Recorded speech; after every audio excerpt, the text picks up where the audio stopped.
page 39 in the Koran, or I'll put the link into the chat. I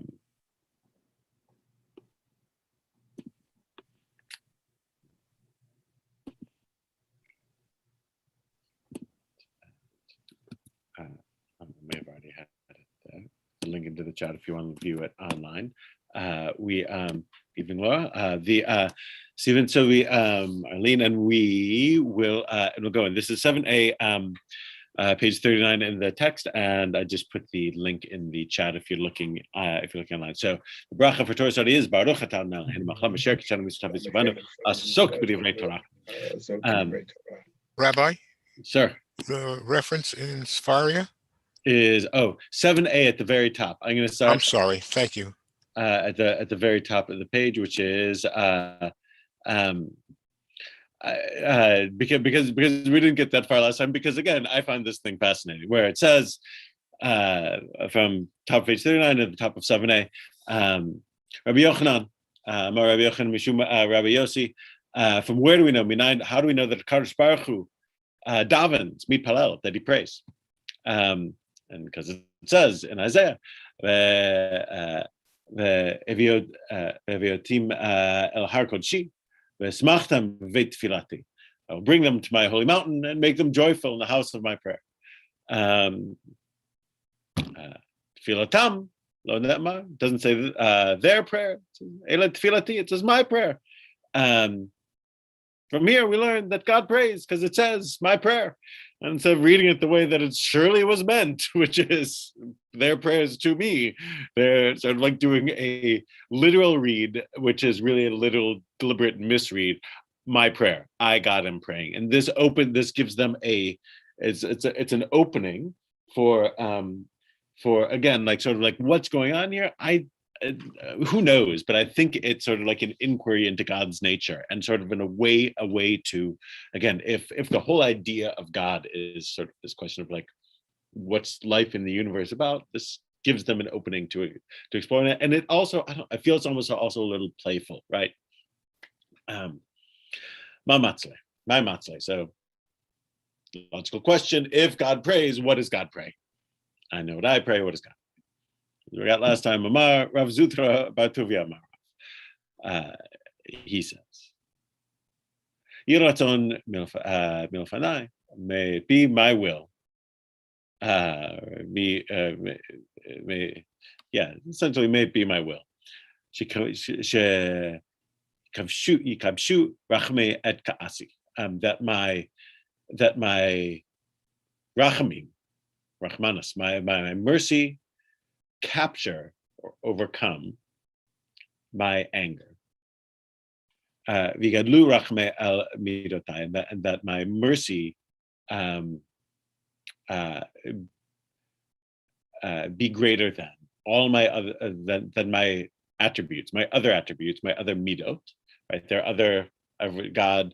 We speak of God as having different. The rabbis will speak of God as having different attributes. There's one God, but there are different attributes of God that we sort of that we experience. So may God's mercy be the foremost of his attributes, is essentially what God is praying to God himself.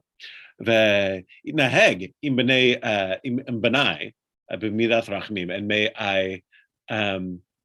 may I be accustomed to deal with my children with my midah, with my attribute of mercy, of rachamim.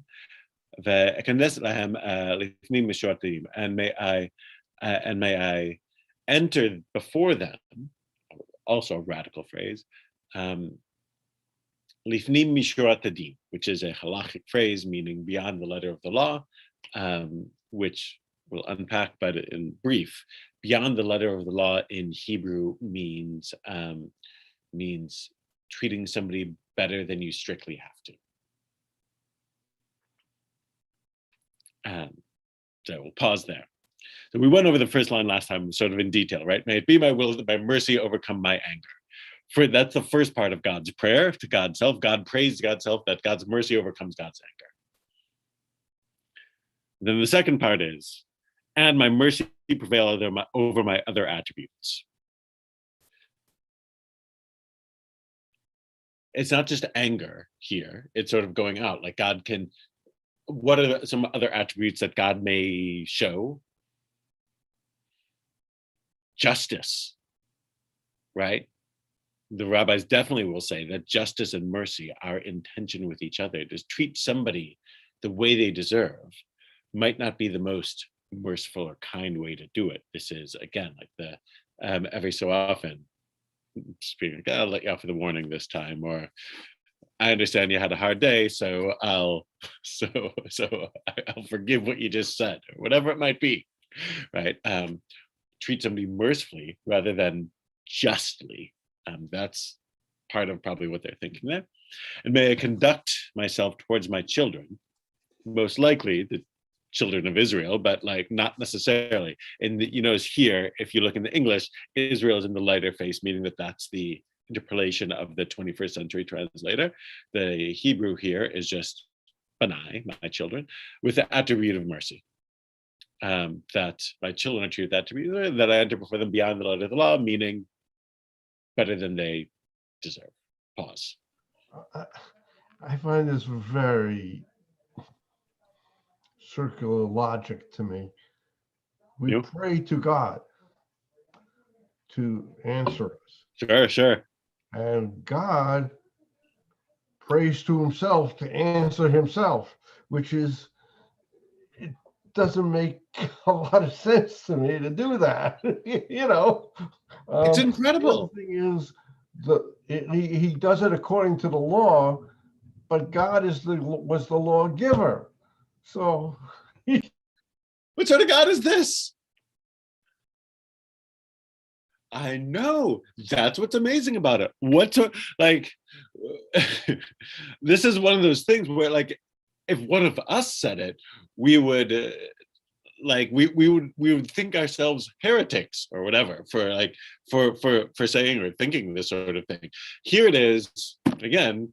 It's right here in the holy book, as it were. Right, the like the sages are saying, God prays to God's self to almost like to be a better God, or to be a more better, I don't know, to be a more merciful God, or that God's self sort of is working on like getting this whole thing right. It's almost like those first chapters of Genesis where God sort of like gets caught off guard by Adam and Eve, right? Like sort of like, remember, don't eat from the tree in the garden. This one tree, don't eat from it. And then it's like, gets upset.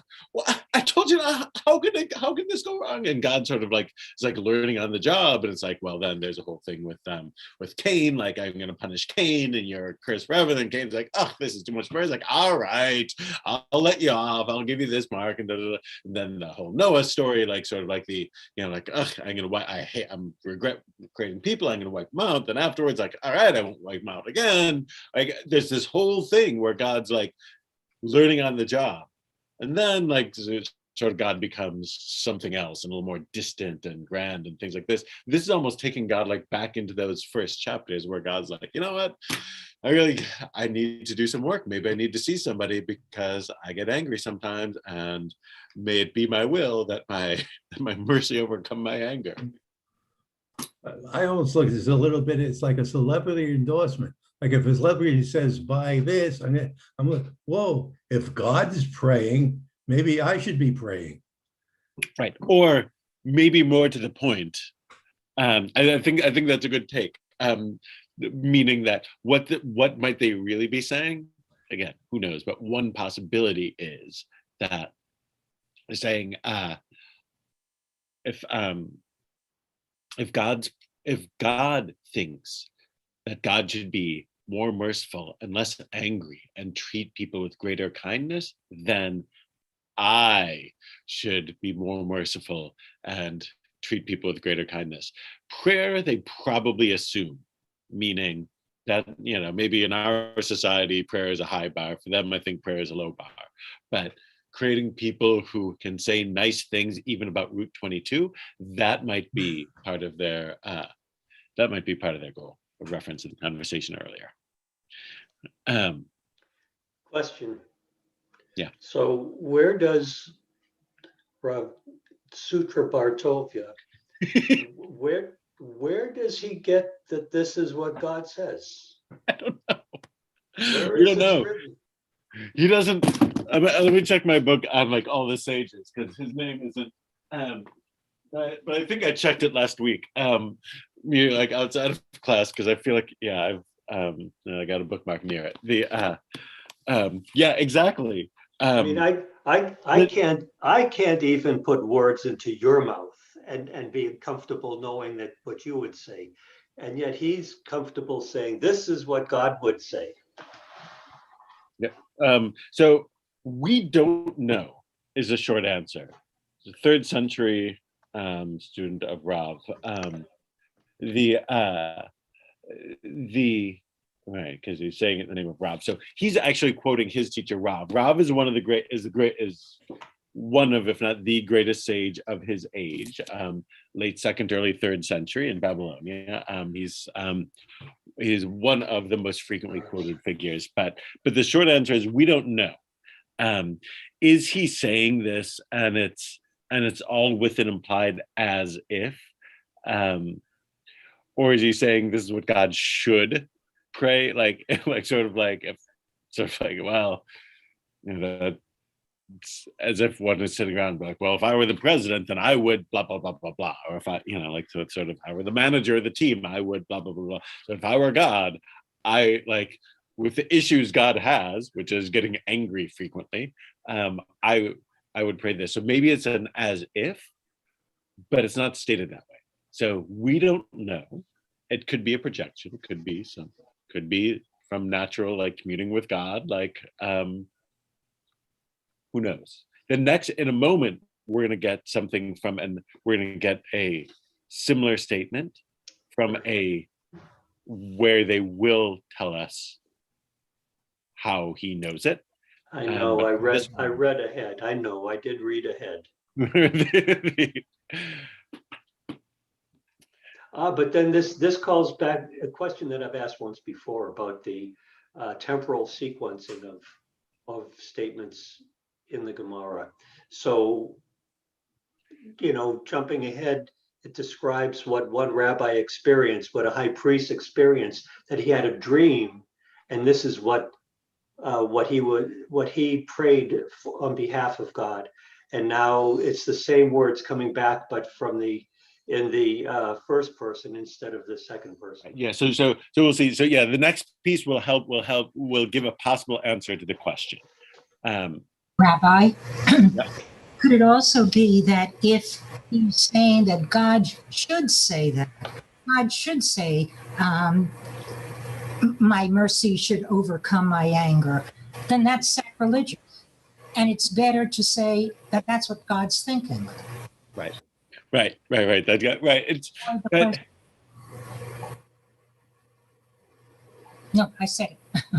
yeah. No. So it could be that. Though I don't know. It's sort of, again, it's here in the Talmud, so it's not sacrilegious, as it were. But like it sort of feels that way anyway. As I said, as sort of like what is this? Like God's praying to God? Like how does this even work? But yeah. So look. It's this sort is of like in Mel Brooks in Spaceballs. He says, everyone's saying hail, somebody hail, and he goes, hail myself. Right, exactly right. So God's praying to God. And it's all around a theme, which is greater mercy and less anger, as it were. And then that last phrase there is lifnim mishurat hadin, that God wants to treat humanity or Israel or whatever it might be, lifnim mishurat hadin, which will then become a standard phrase in halacha, to treat somebody. The English is beyond the letter of the law, but sometimes in English, when we say beyond the letter of the law, we mean somebody who is good, who's doing something illegal. I think, like when I hear that in English, I feel like it's something that doesn't feel kosher. To do something lifnim mishurat hadin, it almost means within the letter of the law. It's with greater sensitivity than is legally required, usually in like interpersonal way. And, So, and so it means that if God, sorry, go ahead. yeah, I was thinking of Yom Kippur, and we always saying there that we hope God will have mercy on us and not judge us so harshly. Right. And this is sort of in that spirit. You'd be justified in doing so because by the letter of the law, guilty. But treat us with mercy and love and kindness. The same way that in any relationship, any long-term relationship, we forgive each other. And to get through again, I'd mentioned this morning, it's his 50th, he and Elaine's 50th wedding anniversary. So to get through 50 years of marriage, you can't hold on to every slight, to every insult, to every thoughtless act, you can't. You have to have your midat of racham. You have to have your attribute of mercy has to come to the fore, and not say, if somebody on the street says a certain thing to you, like maybe you will get angry at them or whatever it might be. But like if it's somebody you're in a long-term relationship with, you're going to be like, well, I get it. It's these other things. See it in this larger context, and you hold on to that differently, or you don't hold on to it because you act differently. And this is sort of like this is what we're arguing, how we want God to treat us, or all of humanity, or all of Israel, whatever.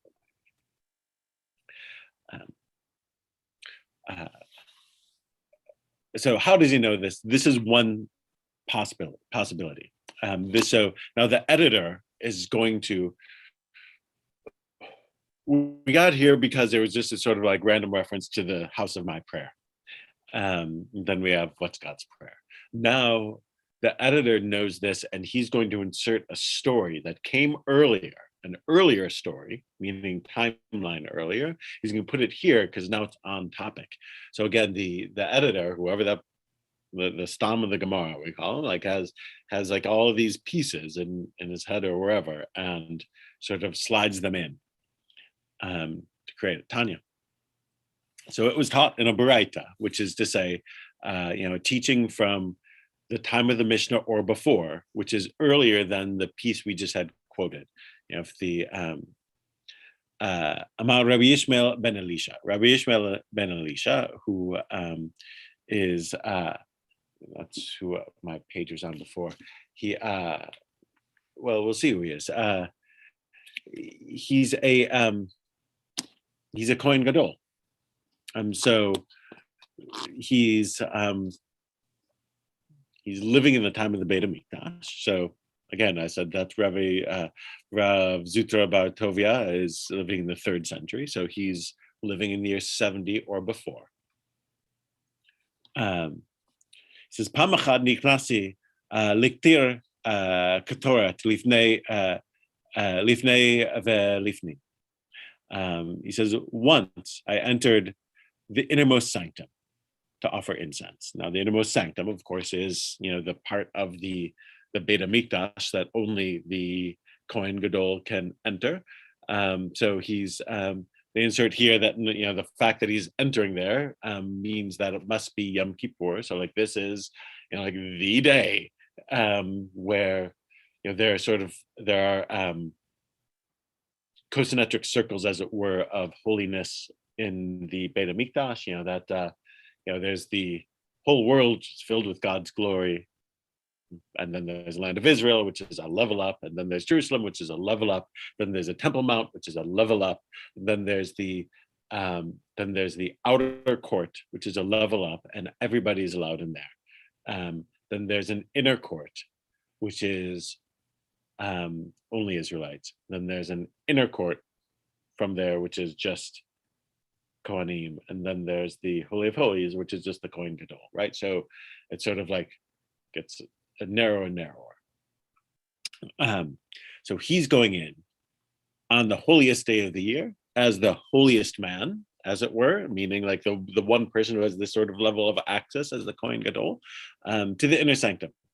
Variti, and he says, Variti, a kathriel ya, Adonai Tzevaot. And I saw, now the English here adds in a vision, because they want to take it back from how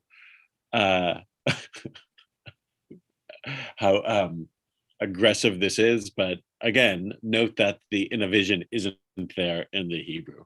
It's just there to make it less, to make it more theologically palatable, when the raw statement sort of isn't theologically palatable. He says, and I saw, and there's this name of God that really doesn't get used. I haven't seen it anywhere else, but it's a unique name of God, a Katriel Ya'ar.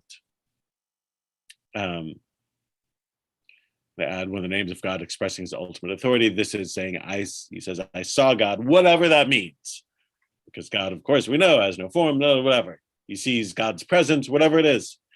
God sitting on the throne. Ram v'nisa, high and exalted. The same line in Isaiah and in the davening, in the tefillah. Amarli, and God says to him here on Yom Kippur in the inner sanctum, says Yishmael b'ni barcheni. God says, Yishmael, my son, bless me. Ve'amarti lo, and so I said to God, Yehi ratzon milfanecha, may it be your will. Again, may it be your will. Shekasu rachmecha et kasecha, that your mercy overcome your anger. Same language, just in sort of like in the second person rather than the first person. So same language as above. That your mercy overcome your anger. Ve'igalu rachmecha el midotecha, that your mercy overcome your other midot, your other attributes. And that you treat your children with the attribute of mercy. And that you treat and that you enter before them beyond the letter of the law, that you don't treat them strictly according to the letter of the law. Period. End of quote. That's what I said to God when God asked me. And God nodded to me with God's head. God's head nodded. The Kamash Malan,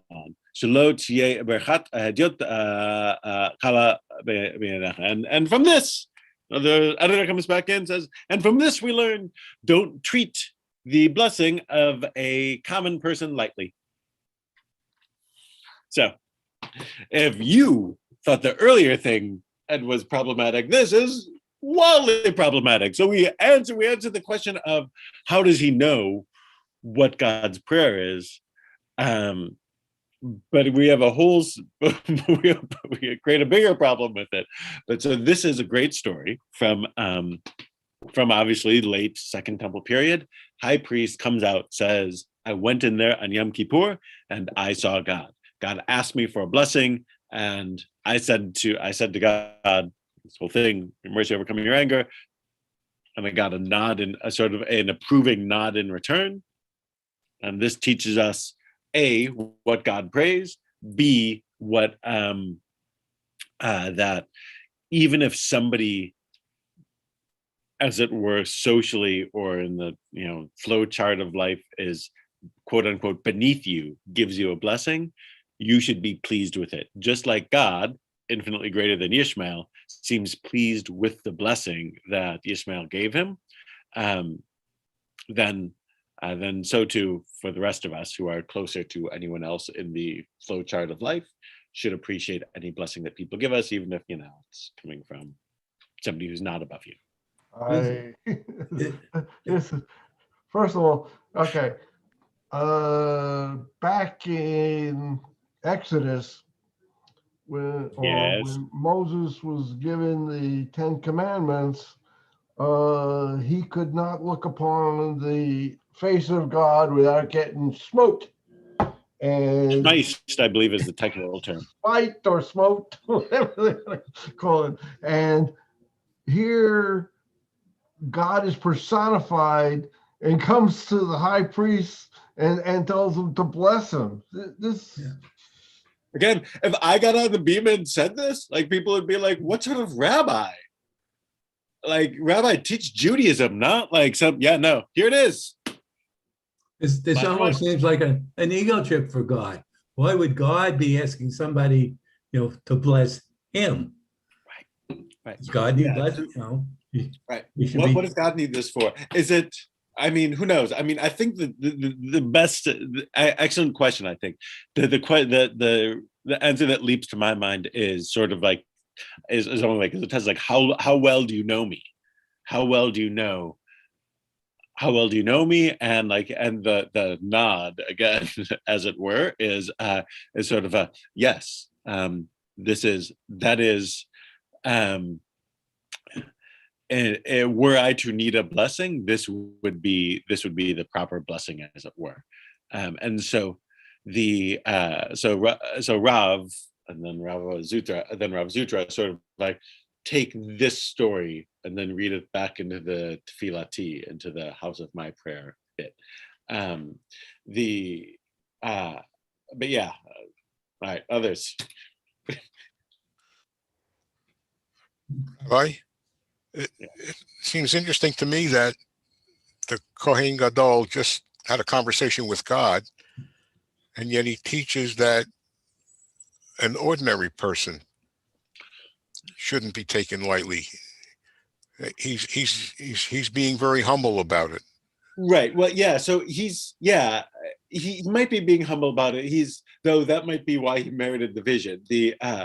But yeah, he just sort of he got like sort of like where he stands in things. God's here and I'm here, but a lot more so. So again, and God thought my view was worth hearing. So all the more so should that be true for any of us. So like it is a fascinating takeaway. Like of all the possible takeaways, that I'm sort of with you. Like that's not what I would have guessed, but that's what he brings. You should appreciate it when somebody blesses you, even if, or maybe especially if they're usually we value the things. Oh, this fancy person said something nice about me, but like really, he's saying it's true all around. Was Rabbi Ishmael sampling the same mushrooms as Ezekiel when he saw the wheel? Right. Right. So in theory, he is bringing incense. In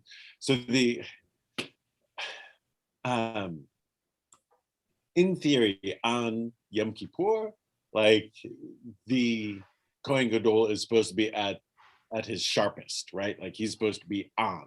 Like we have a lot of descriptions from the Mishnah of the Kohen Gadol on Yom Kippur, and he's supposed to be at the top of his game. But yeah, he has this vision. So that, by the way, is in the notes. If you're looking in the print edition, it says in the middle of the page, in the margin, it says this vision is also the object of many interpretations as well, I guess. While some say that Rabbi Ishmael, the high priest, saw only the vision of an angel. The vision of an angel. I suppose maybe that's a key thing. It's Rav Chai Gaon, living in the generations just after the Talmud. Most commentaries maintain that this was a prophecy seen by the high priest upon entering the Holy of Holies. The revelation of this vision is not in God's desires for man's blessing, but the essence of the blessing. The blessing which Rabbi Ishmael ben Elisha blesses God indicates the essence of all the blessings we recite. The blessing does not offer praise or thanks to God, for God does not require our praise. Rather, it is a supplication that God will increase the bounty that he bestows upon the world. Blessing means to add to the good that already exists. God's will is to be blessed, meaning that God wills that people pray to him and request that he continue to lead them to loving kindness and mercy. I feel like they're sort of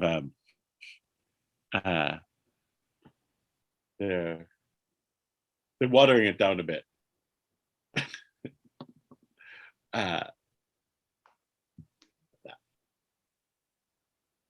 So yeah, there's a vision of God. Does he actually see God? And again, leaves out the sort of like what you're looking for. Like you saw God on the throne, like do tell. Like give me a few more details. But no, no more details, just a very specific name that is an unusual name, and was on the throne. And like, it's not like in Exodus, by the way, they do, after at the end of Parshat Mishpatim, they do see God on God's throne.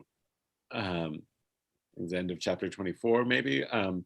The Moses and Joshua and the elders see God on the throne, but only like the foot of the throne. So the image of the throne and God on the throne is in the Torah, in the same book of Exodus, but they only sort of like get to see God's feet, as it were. Here, obviously, there's the nodding of the head, which is a whole different thing. One other little thing here.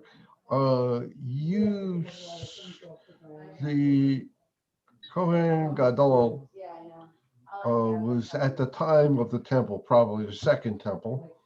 Definitely. And the Talmud was written in the 3rd century.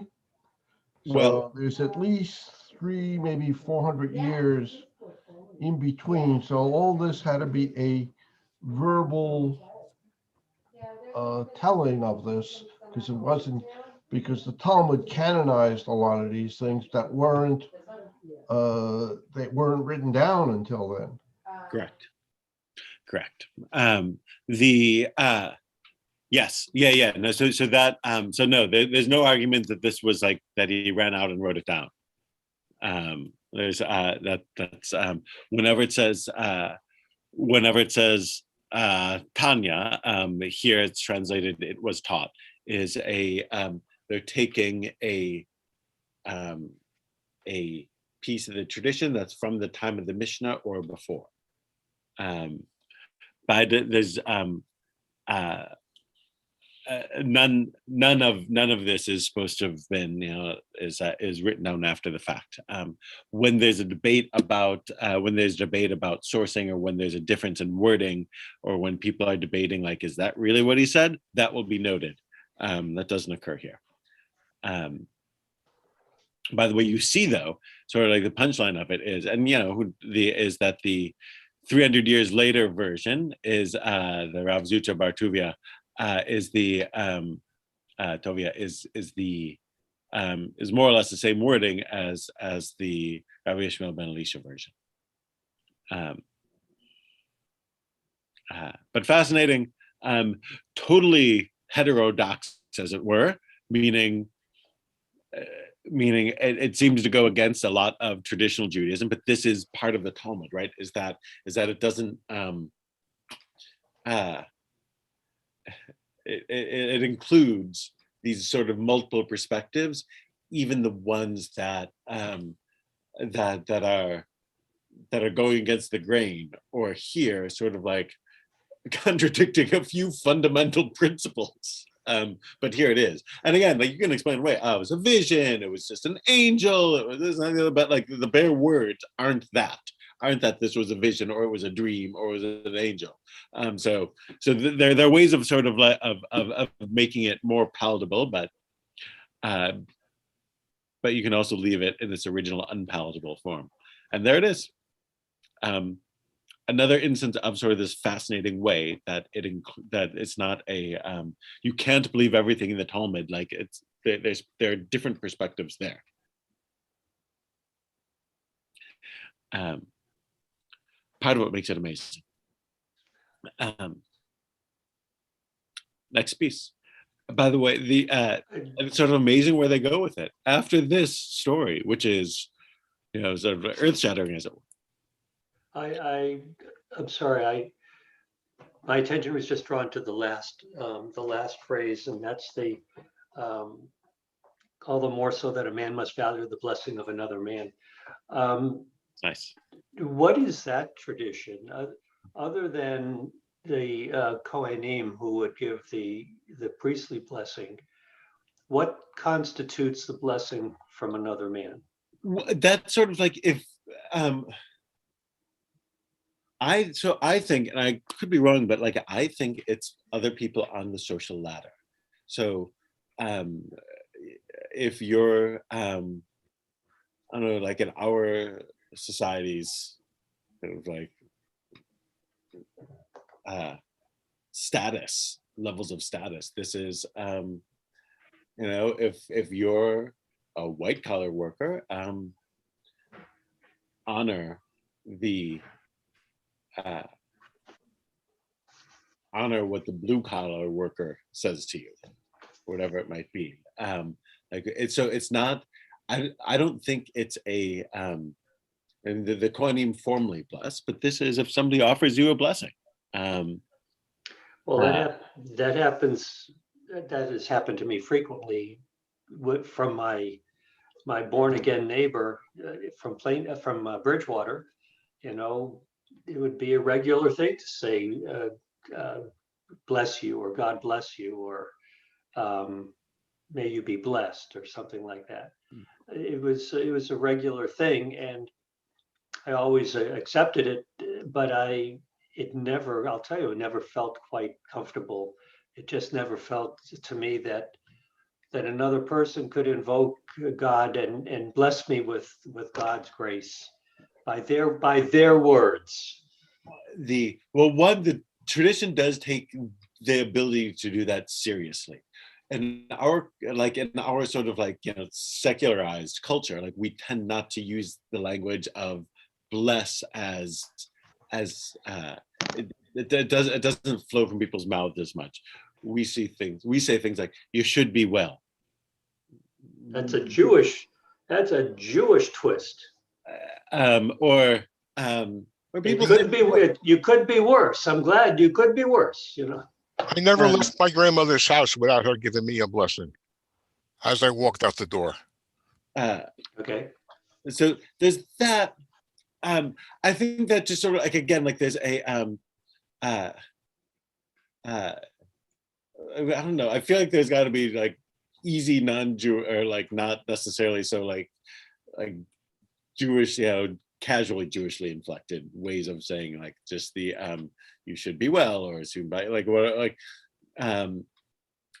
like anytime somebody wishes you some good fortune, take it seriously, or compliments you as it were, or wishes you well, or you know, people do it, have an easier time doing it with babies or whatever. But whatever, like those things are worthwhile. It doesn't matter where they are in the food chain. Like it's just as valuable. You know, to me, it's a kindness. It's if somebody does you a kindness, they give you a compliment, they say something nice to you. You say thank you, you're welcome, or whatever. So that and every Friday night we bless our children, you know, and a blessing. It's really a kindness that, and you shouldn't, if somebody of lower stature than you it gives you a compliment, you don't just blow it off. You say thank you. Right. But you're right. And this is that plus, like sort of like it's not just saying thank you. It's like, this is like sort of like just as this is sort of just as valuable too, just as God like enjoy quote unquote Rabbi Ishmael's blessing. No argument there. No argument with accepting someone else's appreciation, someone else's good wishes. For me, it's to the point where if somebody sneezes, a common thing is God bless you. Right. I have difficulty bringing myself to say that. Who am I to say that God will bless you, or asking God to bless you? I say Gesundheit because that's a nice alternative. It's a little prayer. I mean, it's sort of like maybe like the blessing in a sense. It's like a prayer, like may, again, it's like God bless you. It's there's an implied may there, right? Like sort of like the.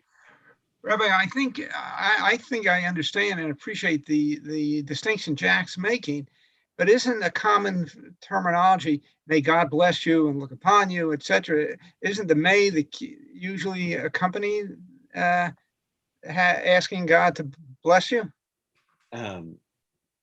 yes, I mean, there we're just sort of quoting this bit from the Torah, Yevrecha, and sort of the in the Hebrew is the may. I'm trying to think if the grammatical form demands the may, or if it you can. I don't know that you have to say the may, translating straight from the Hebrew. I mean, we always do it in the English. But I think, again, when you say bless you, or whatever it might be, it's implied. And Jewishly, it's not that one is ordering God around, as if that could even happen. There's a long tradition of offering blessings, and they don't have to come out of the Siddur. Rabbi, People have that power. Think even of when we say we bless our children on Friday night. Jacob's doing that, right? That's a father, like we're just quoting Jacob, but like again, we sort of do it because like we don't have like this useful language for it, but like that we're not good at coming up with this spontaneously, but like you don't need to use the fixed text.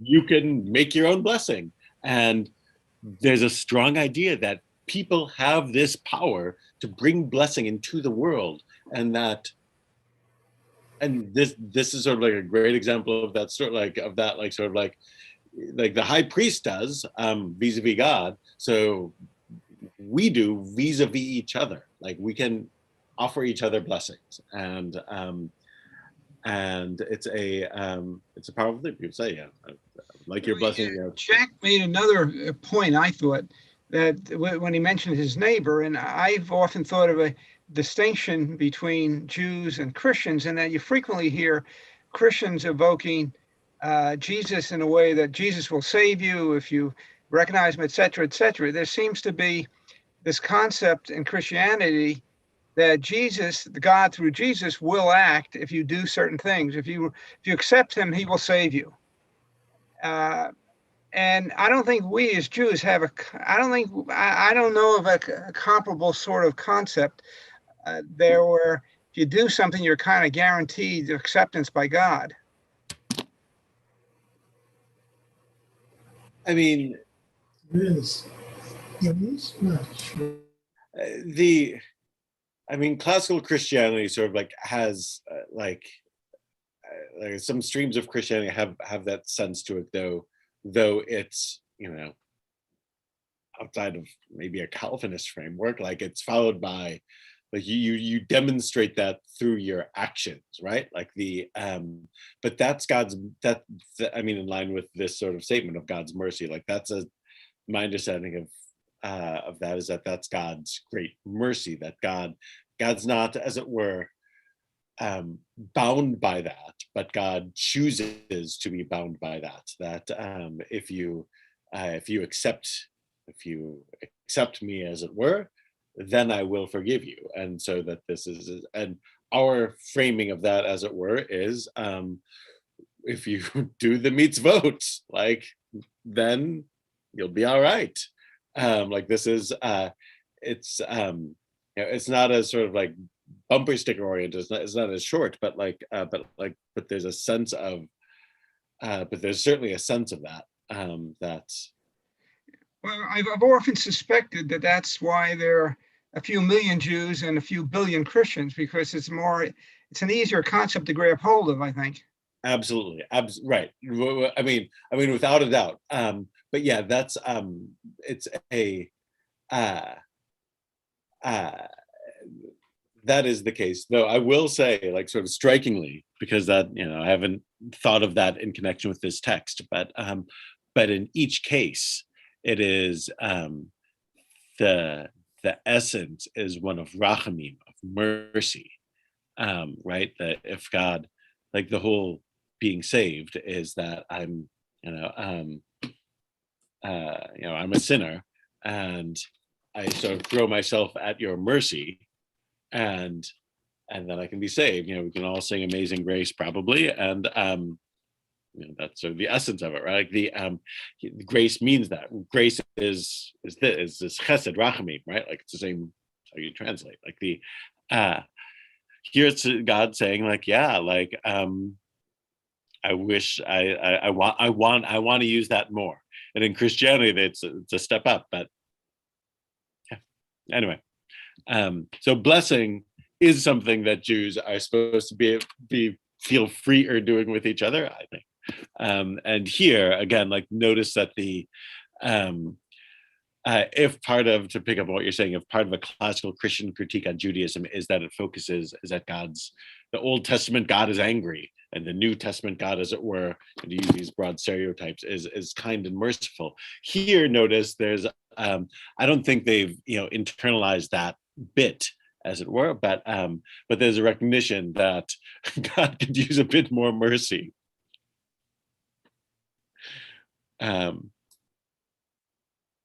And look where they take it. I want to move on to this next piece because it also is sort of fascinating. Like the because they don't go like this next piece isn't what it's not what I would think they'd go next, right? It says Amar Rabbi Yochanan Mishum Rabbi Yossi.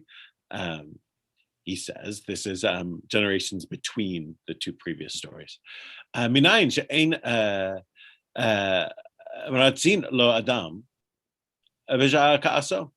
Says where do we learn that you shouldn't, i.e., try to placate a person in the moment of his anger?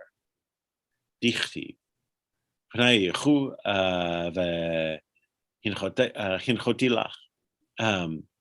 written, Exodus, my face will go and I will give you rest after the golden calf. God, they're reading this as saying after the golden calf incident, when Moses is asking for mercy, God sort of says, they're reading this as God saying, give me a moment. Marlo Kadosh Baruch Hu Moshe, God is the Holy One of Blessing, is saying to Moshe, Himtinli ad she'avru panim shel za'am v'aniach lach. Kadosh Baruch Hu says to Moshe, wait until my face of wrath will pass and I will grant your request. That why does God not sort of offer blessing immediately after the golden calf? God needs to cool off a moment. God's asking. Moses says, forgive this people. And God's like, give me a minute. And they're saying from this, if God is doing this, either all the more so people should, or God is just sort of like play acting this as a model for the rest of us, that when somebody is in the fury of anger, that somebody, maybe you, just did something to really, really anger them, at that moment, maybe the thing you shouldn't say is, relax. Because when people are angry, they don't want somebody saying to them, relax. They might need to legitimately blow off steam. So in the moment when somebody is burning hot with anger, don't be like, chill out, it's not that big a deal. Like, work with them through their anger, because people need to work through their anger. Thank you.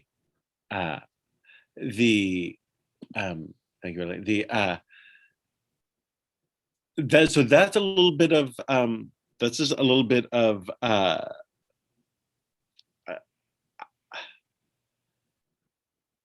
interpersonal advice. They learn from this moment, and it comes up here, sort of talking about God's anger, that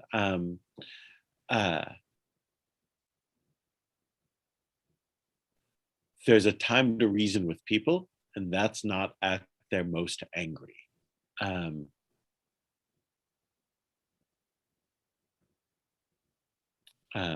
So it's this is wait till somebody's cooler and more in a rational frame of mind, and then have the conversation. But often they're saying that if you're talking to somebody in their most agitated state, you might get an agitated answer. So that's sort of fascinating. Again, like that part of their takeaway from this is how we should deal with each other in our moments of anger. A similar statement, by the way, appears in Pirkei Avot. Umi'ika.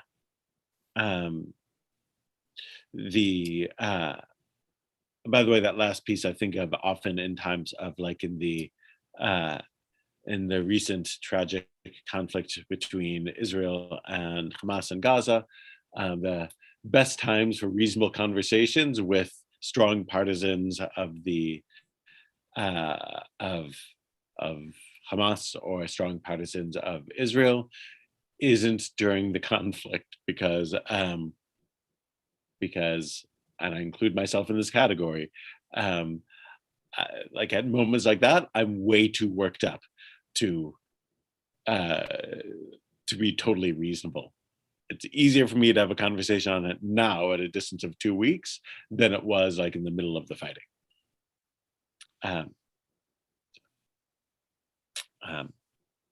Umi'ika.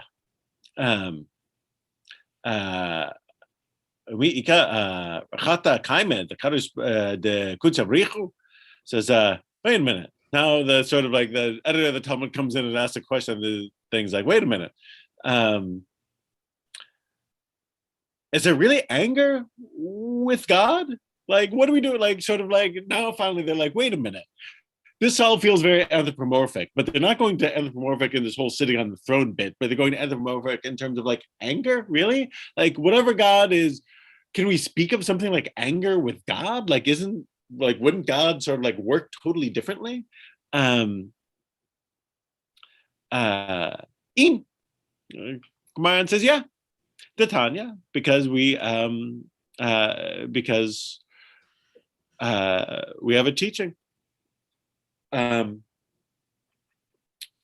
quotes the book of Psalms, the Elzaum Becholyam, that it says in Psalm 7, God vindicates the righteous, God is furious every day. So, good news. Not only is God angry, but we have in the Psalms, God's angry every day. What a wonderful, inspiring teaching from the Psalms. So now we have this thing where it was sort of like trying to save the situation, but but it made it worse, right? Is God really angry? Oh yeah, God's angry every day. So it's just got worse, and we'll end with this a little bit. Says Vakama Za'amo. It says, so how long is God angry? Rega. For a moment. Vakama Rega. And how long is a moment? Chad. B'chamishit ravo shmona alfim v'shmona ma'ot v'shmonim v'shmona b'sha. Zohi Rega. How long is a moment? 158,888ths of an hour. That's a moment. So if a 60th of an hour is a minute, and so a second then is what's the math on that? Math majors. A second is 3,600. 3,600th of an hour. Yeah. God is indeed angry every day, but God is angry for 58,888ths of an hour, which is not long. Not long. We would call it a nanosecond. It's their way of saying nanosecond. So how long is God? So God is indeed angry every day, but that anger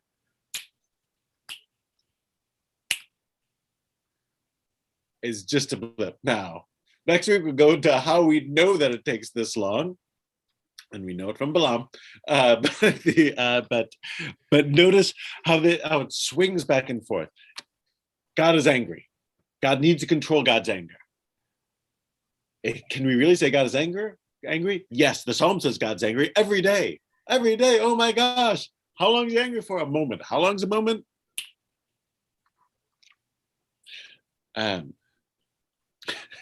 All right. So we'll pause it there. Fun God, stuff. God created the light, and he works at the speed of light.